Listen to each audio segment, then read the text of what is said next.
Hello everybody, welcome back to my channel. Today I'm going to do my first Back to Basics tutorial. So I have an intention to make few more in the near future. If you take me as a chef with 50 years of experience, which I have mentioned it one before also, and ask me that ultimate question, like this is like a very particular question, all right? What is the key to be a good pastry chef? I can easily say very surely that knowing the basics, knowing the basic recipes with all the aspects attached to it. So in my pastry journey in the last 50 years, I came across a really great chefs. So they were under me that I was teaching them, and then they showed so much interest to really learn the basics properly before they carry on with all the steps. And also they were great chefs that over me that I take instructions. And I know them, they are great chefs because I know their basics are very sure and solid. The good news is if you learn the basics, you can create from those mother recipes a lots of children recipes. And then I can say like a niece and then nephew and then uncle and then all the other relative recipes basically create from that mother recipe. All right, but it's not that simple. Only it's possible if you know the ratios of the ingredients in that basic recipe correctly, and you know what has happened if I increase that, what has happened if I reduce that. So that means that knowledge will not gonna be easily achieved if you're not going into that carefully and then with the quality time. So when you're learning basics, that means you have to go into that, go to the history of it, try to understand why it's a good recipe. So that is actually very important. As I say, good news is there are only few. You can count with your fingertips. For example, good sponge. Good sponge is not a good sponge if you don't know why is the good sponge. A good butter cake, a good mother recipe of butter cake, it will make you to understand and make a lots of other baked cakes. Good pudding. Example is like sticky date pudding is a liquid form with the aerated with the baking soda. So if you make a good sticky date pudding, you can make many other same type of puddings with different fruits and different dry fruits.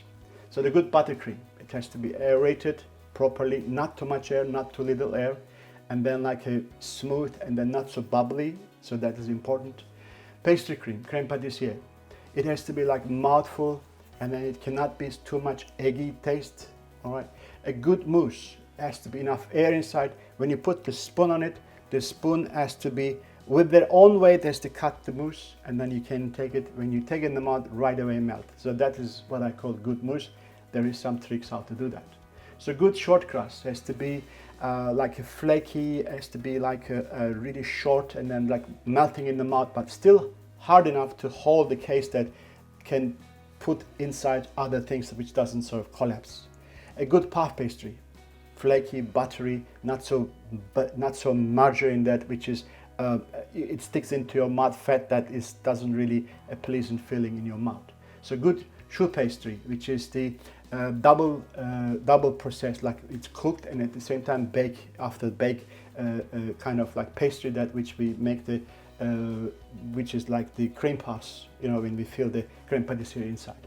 So another thing is like a good ganache. So what I count just need to is about 9 to 10. So if you know all those recipes, you can create all the other recipes with that. So that's why I like to make back to basics, and I like to show you my first tutorial how to make a proper ganache. So ganache is a very simple thing. It's a common sense that the cream and the chocolate together, but there is something more to talk about it. I like to share with you today those things.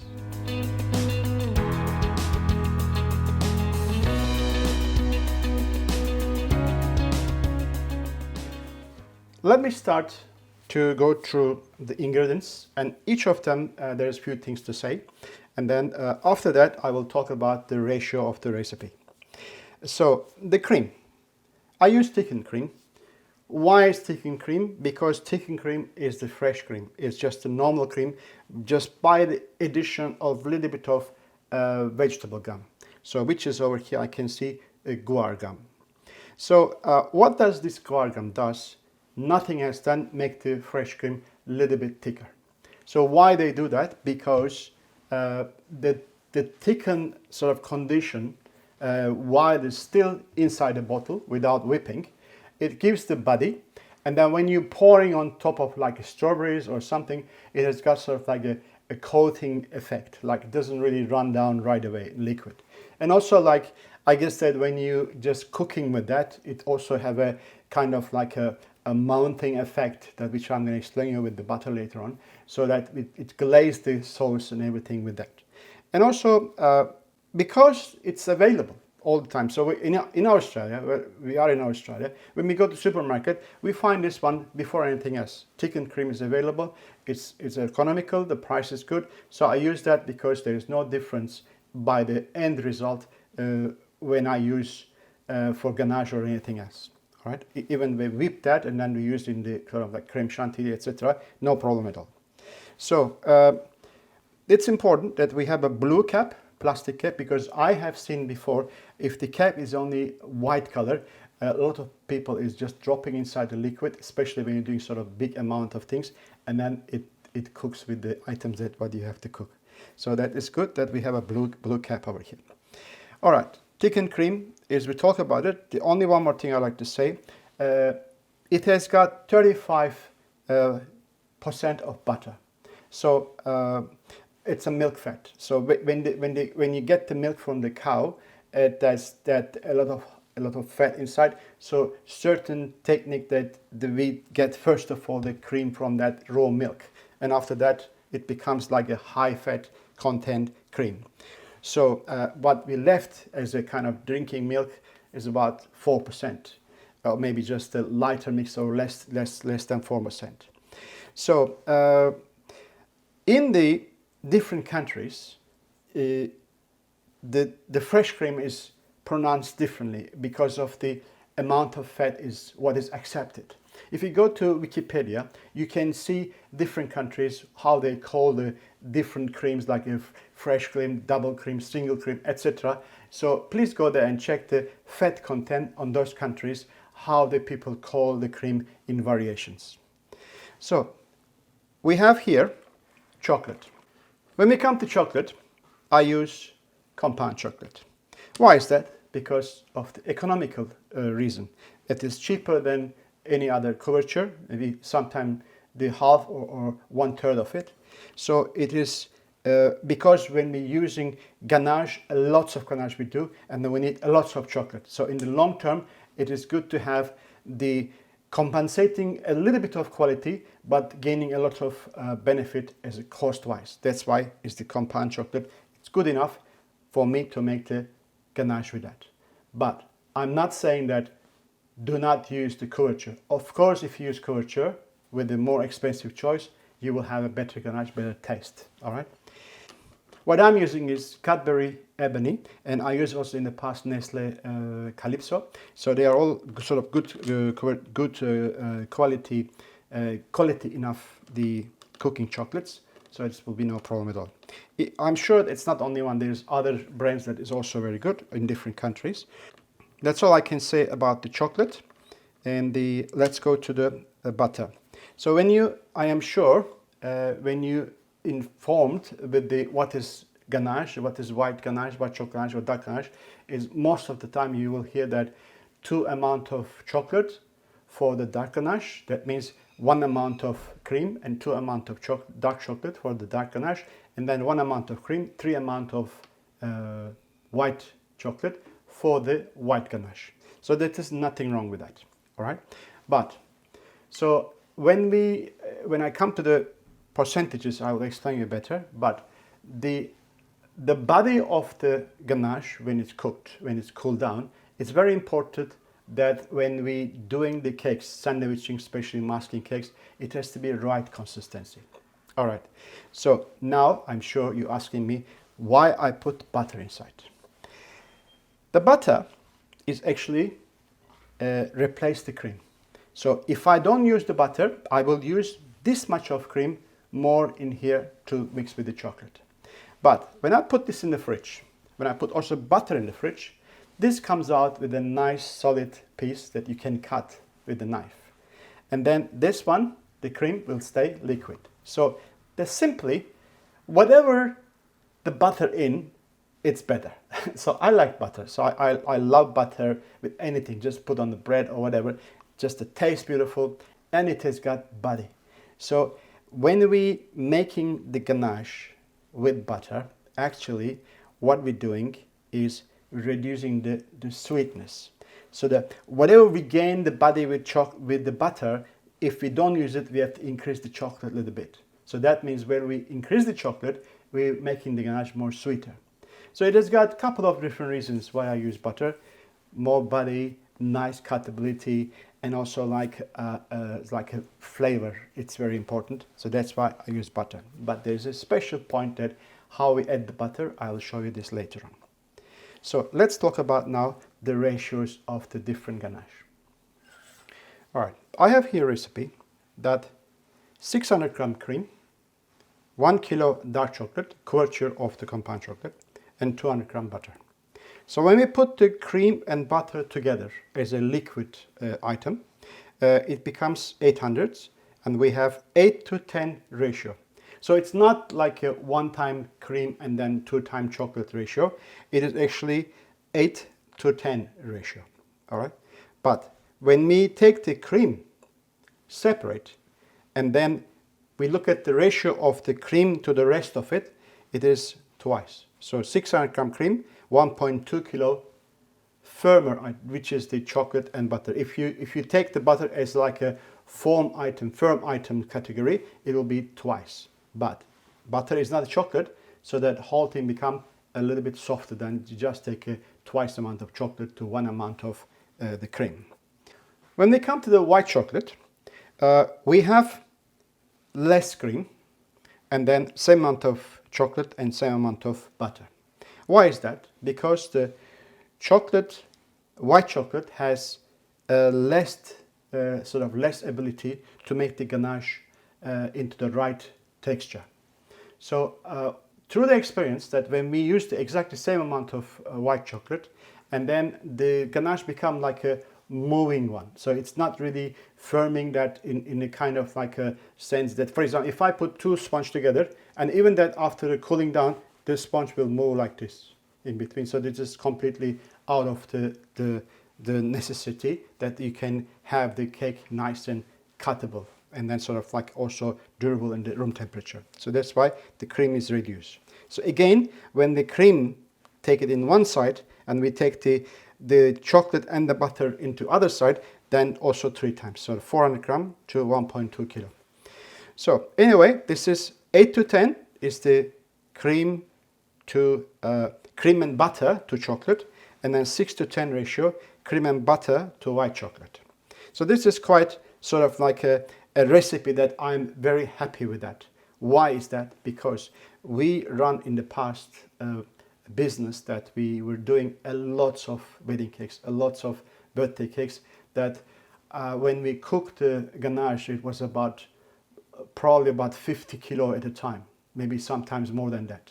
So that's why when we face small problems throughout those experiences, we make adjustments, like a little bit more chocolate, a little bit more less chocolate, depends how much we do, what we do, etc. Then end up that optimum recipe that we stick on it, and then the years long, the same amount, same recipe.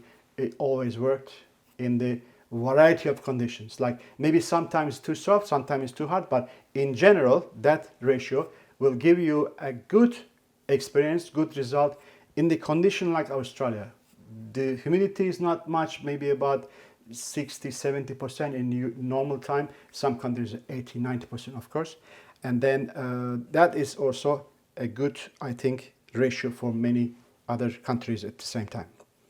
All right, now, so let's talk about what happens if we increase something, reduce something. And then I like to just concentrate on the dark chocolate, because the principles in the white chocolate are exactly the same. I don't have to repeat everything. So if we increase the cream, just as simply, the ganache will be softer. All right. So do we need softer ganache? Yes. On some cases, yes. But for the particularly that our main issue that using ganache inside the wedding cakes and birthday cakes, so it's not necessary to reduce it less than 600 grams. And if we increase the chocolate in that ratio, what will happen? The ganache, when it's cool, when it's liquid, is exactly the same. When it's finished, the cooking and then joining together, it's exactly the same. But when it's hardened in the fridge, it will be much more harder. So increased chocolate will make the ganache final as a harder chocolate. Maybe I have to mention about you that most common questions I receive, people asking me, can I use the same recipe outside the cake as a masking sort of component, and inside the cake is the same recipe? So yes and no. So yes, because this condition of ganache is the very optimum condition, because when it's standing in the room temperature, the cake stays in room temperature quite a long time. It will still keep their form, it keep their sort of like consistency. The cake doesn't collapse. But at the same time, when we cut and eat the cake, you actually biting a soft ganache, not so hard ganache. So when you keep it in the fridge, it is very firm. But when you take it out in the room temperature, it is nice and pleasant to texture. So on some conditions that we need to have outside the cake harder. So that's why I'll recommend you, if you make it like a if you're really fussy about like inside has to be nice and soft, but outside has to be harder ganache, because I'm going to put the fondant on it. So what you do, you increase the chocolate another 200 grams. So instead of like 600 and the 1.2 kilo, or maybe a little bit more, depends of the general heat of the country. So you can up to 1.5 kilo, doesn't matter.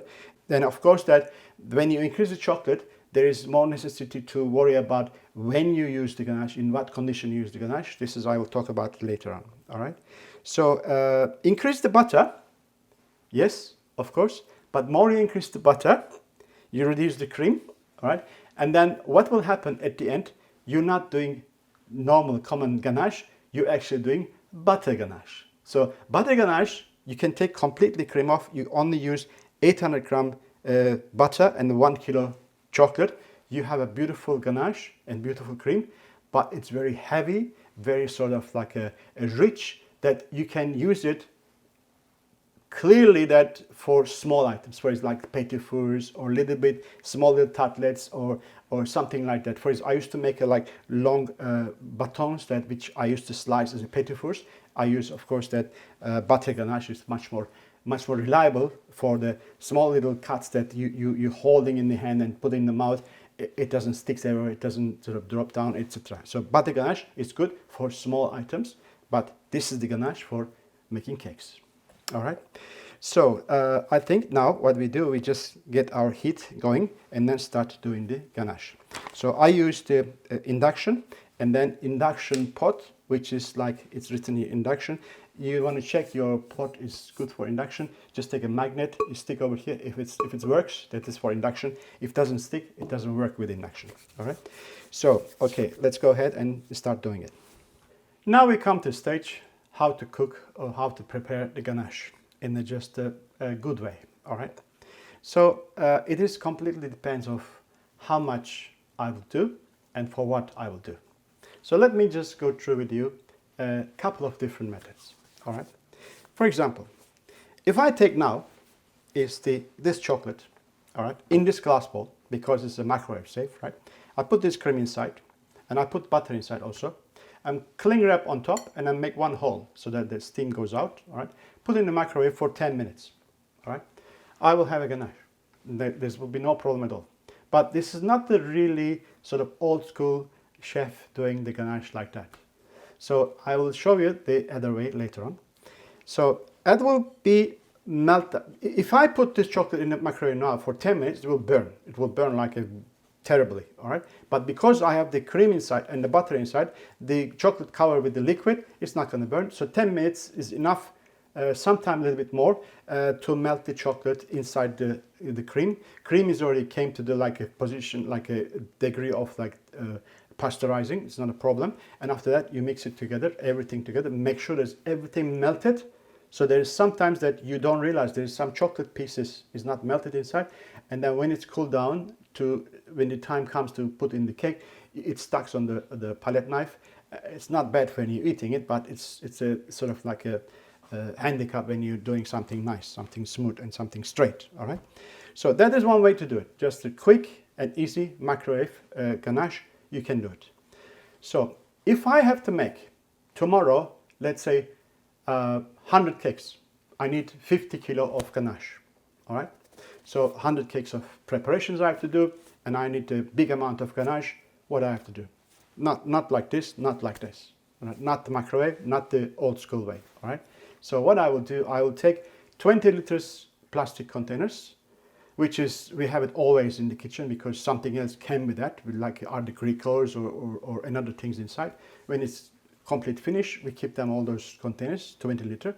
And after that, I put my chocolate inside according to the amount of the size of the container. And I will, for example, I will put maybe a couple of them. I can put like maybe 2 or 3 of them, separate sort of containers in the chocolates inside. But I put all the cream into one big container, one big sort of like pot, and boil it on the stove till to the degree that which is just boiling. When I'm talking boiling the cream, you don't have to boil for 10 minutes. If the cream just comes to the boiling point, it's already good enough. Take it out. I will take it out because the cream is exact the amount of for these 3 containers. I will pour it inside in 3 containers, same level. I don't have to measure. Otherwise, it will be very tedious work to measure the cream and put it inside the hot thing. Just pouring in little bit by little bit. And now when it's same level, it's okay. I just go inside with the stick blender. I actually wait for a while. When I pour the hot chocolate, hot cream on the chocolate, it's hot. And if I mix it right away, I will cool it down. So I don't want to do this. I cover the lid on top of the containers and I wait for a while, the chocolate, maybe 5-10 minutes. And after the chocolate is melted in that sort of warm condition, and after that I go with the stick blender inside, stick together till the chocolate melt. After that I add my butter inside, stick again. My ganache is ready. I leave them on the table in the room temperature till next day morning job to sandwich the cakes. Or I do it in the morning, I use in the afternoon, because from morning to afternoon ganache get a little bit firmer, so I can just use my ladle and put it on the cakes, and then will be done okay. All right. So this is how I do it if I have to make it big amount. So now is the old school way, which I want to show. So we put that here on the induction.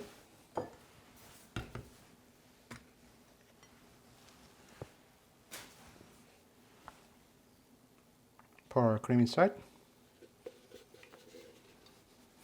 There's always some cream inside left. So if I have to make many of them, I'll put a little bit of water inside, mix it, pouring into the other one, pouring into the other one. You realize that then if you're using 20 of them, you have another bottle, which is actually you're missing, you're not using it, you're throwing it away. All right. So that is already done. All right. Now we're on the induction. I'll bring it about number 7. All right.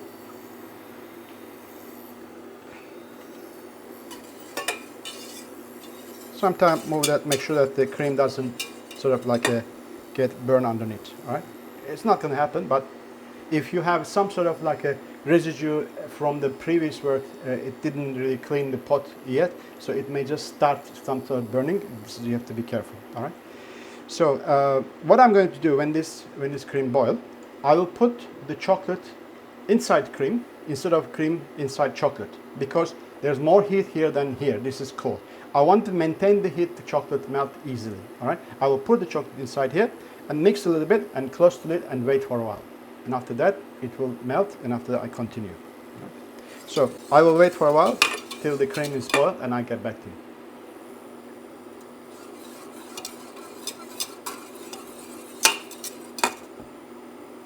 Okay.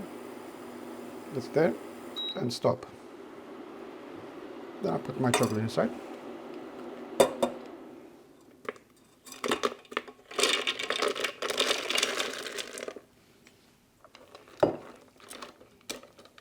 Okay, make sure its chocolates are sort of submerged inside the cream. All right. Okay, put this one here back and close the lid. I give around sort of like 5 to 10 minutes that just rest and chocolate get melted. Okay, let's see what happened inside here. Yeah, all the chocolate is already melted. So we just give a couple of mixing, not whipping, like this. By the way, the stove is off. There's no heat in there, just only remaining heat from the cooking.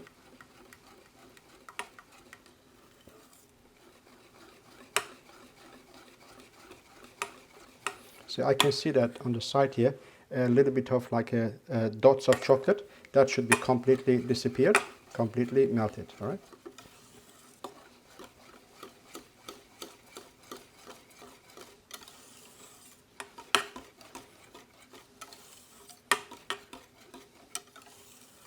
Okay, now there's still heat inside, right? Enough heat to melt the butter.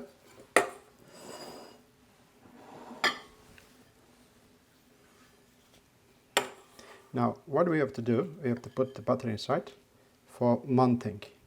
Mounting is a word, comes from like a kind of a terminology of a butter technique. So people add butters inside the mixtures when like in a soup or something, raw butter, and then slowly mixing together, sort of like a butter glaze the mixture.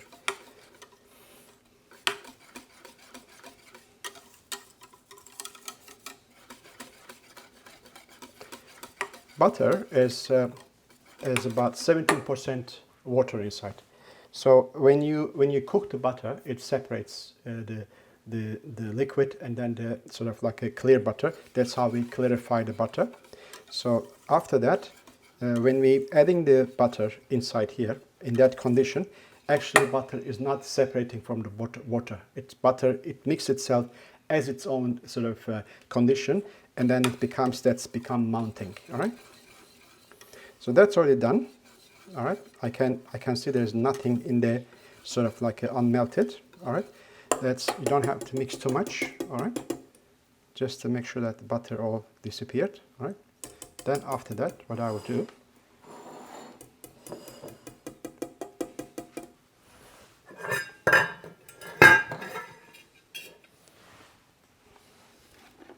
now I pour this inside here. There's a little bit of unmelted chocolate at the bottom because the whisk is not touching at the bottom.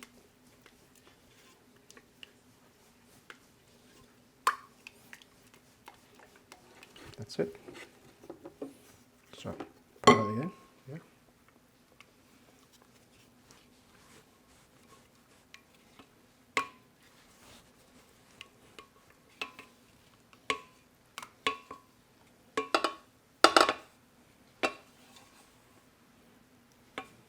Okay, this is already done.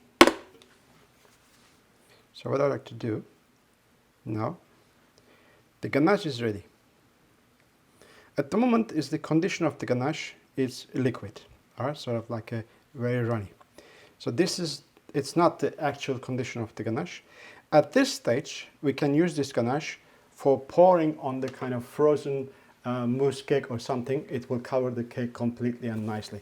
It's not going to happen like a very shiny sort of mirror glaze, but the ganache is much better taste than just a very sweet mirror glaze. So I may just do sometimes the chocolate mousse cake and coat this ganache on top of it for a beautiful result. Right? Now the ganache is ready, but I like to show you this ganache in the condition that when we actually putting inside the cake, sort of like because I like to catch the thickness of the ganache throughout the time. So it is liquid now, but gradually will go to the like a firm condition, but in between there's also like a sloppy condition. So I will use the sloppy condition in the sense if I have to make a lot of cakes, goes inside the cake.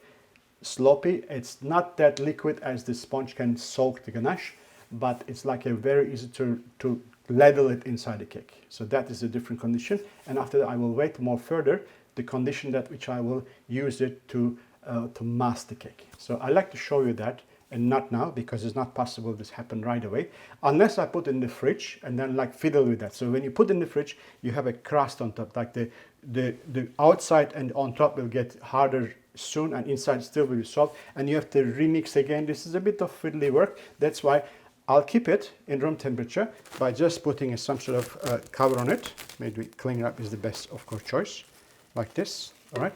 And then after that, I will wait for a while and then come back in a few hours and show you how the sloppy textures look like when I'm sandwiching cakes. And after that, I will come back again to show you how does it look like when it's ready to mask the cake. When I cooked that ganache, it was in liquid form. And at that moment, I could have just portioned them into smaller containers and then closed the lid and put them all in the freezer. And after that, I could have taken one after another when I needed, leave it on the table, defrost till next morning, and I will be ready to use it for masking. If it's not in the right condition, I could have just also used in the microwave just for a couple of seconds. I will get it in the right condition what I wish. So now is 5 hours past. Now it's about 10:30. The room is still about 23 degrees, and then the ganache become a sloppy condition. So that is actually the best condition to put it in between the sponges. Why is that? Because you don't have to worry about like a spooning and then after that like a scraping or paletting everything. You don't have to do that because it will just run inside the cake in a flat form, and then you put the next sponge, again pour a little bit more, flat form, next sponge, it will be just perfectly go in between the sponges. So in that condition you can use ladle, just go ladle inside the cake, or you can use a big jug, pour in the jug and pouring inside the cake nicely and shake a little bit, it's nice and straight, put the next sponge. So why I'm so emphasizing that what is happening with the ganache from liquid form to the firm condition. So because there's a stages that you can use the ganache for different purposes. Now next what I like to do, I'm going to cover this with a cling wrap and leave it till tomorrow morning in the room temperature like this, and then you see the condition is just a lot different than that, and that will be the right condition to mask a cake. So but I like to show you that physically tomorrow morning with the sort of with the palette in my hand, what's the condition supposed to be. So I see you tomorrow morning. Hello again. Another 12 hours passed over the night, and the ganache what we left on the table in the room temperature is about 23 degrees still. It becomes very creamy, so we can just use this ganache now to mask a cake which comes from the fridge. So the cake comes from the fridge, cold, naked cake, and the ganache in this condition we can mask the cake. But having said that, when the cake is more larger and cooler and harder and firmer, that means we have to make the ganache a little bit softer. So that is sort of kind of the microwave manipulations to adjust the ganache thickness according to the situation. So let me just show you how it just looks like. So that ganache now is just right for masking. Okay, so what I like to have the ganache, comes on the palette like this, and can be sort of like taken out from here, goes on the cake, and then when you turn like this, it should be stay. When you do this, it can fall off. So that's the kind of condition, all right?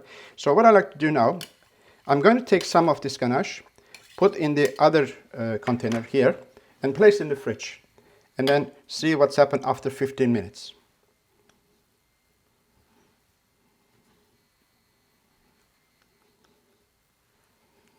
This ganache is as if that it will be stay like this inside the cake. It's not. When it's settled more longer time, it will be more firmer to a cuttable condition.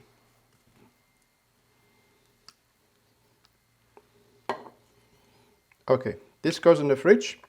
After 15-20 minutes, I'll be back with you. So 15 minutes was this in the fridge. It's already quite firm. So as you see, that is like it's not really as hard as the chocolate, but it's like firm enough to have it around the cake for masking. After the masking, the cake become ready for coating with the fondant. Another thing that I did, I just take some of this one and then put it in the fridge for about a few minutes to cool it down a little bit, and now whip it. Look at that.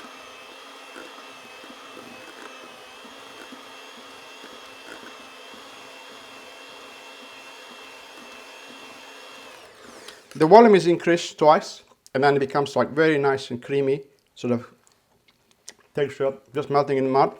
And also good that we can add some rum or some liquor inside to make it flavored.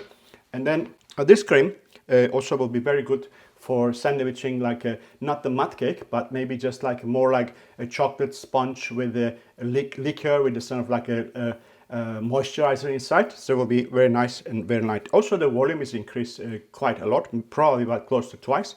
So that is already all the conditions of the ganache. So what I like to do now, I like to put them into the 5 different conditions in different bowls and then just recondition them again. I will melt this one a little bit in the microwave, make it bring back to the same condition as the beginning, and I'll show you all 5 in the one spot, and I'll talk to you again what you can do with all those 5 different conditions you can achieve throughout the time. So these are the 5 different conditions that we have achieved from the same recipe. That is the liquid form. What you can do with this, you can use it as a sauce, you can dip things inside, like for example, you can have a shoe buns and dip inside and then keep it in the fridge, becomes like a cuttable, a sort of matte but semi sort of shiny condition. And then this is the sloppy one after sort of like 5 hours, and then that becomes kind of like condition that you can sandwich the cake, you can layer the cakes beautifully. And that is the after 12 hours, then that then becomes like creamy in the room temperature. That's the perfect condition for masking easily with the palette knife on the cakes. And that is the after the cakes goes in the fridge and then come back, that's the condition that we can cut the cakes, and then you can see inside that kind of condition when you cut and slice the sponge and ganache or mud cake or ganache combination. And that is incorporated with air. So that is the condition when you start doing this, or between these two. And then when you incorporate air, the volume is increased, and also the condition will welcome the additional flavors like liquid flavors, with maybe some alcohol, some liquor, etc. That will be quite good. That is, we can also call truffle cream, which we use it for chocolate sort of fillings. That we can pipe this on a tray in a little bowl and dip those pieces after the fridge. Dip them in the chocolate in couverture, and also we can fill up the truffles that we can roll it, and you can also pipe this one into the bowls, and then you can roll them in the hand and then coat them twice with chocolate, and then sort of like there is a spiky kind of texture we can create with that. That's also, it's very good for truffles. All right, truffles. I always mix up the trifle and truffle, so truffle. Yeah. All right, so that is all from me, guys, about the ganache. So thank you so much for having me today. And God bless you all. Until to my next tutorial. Bye for now.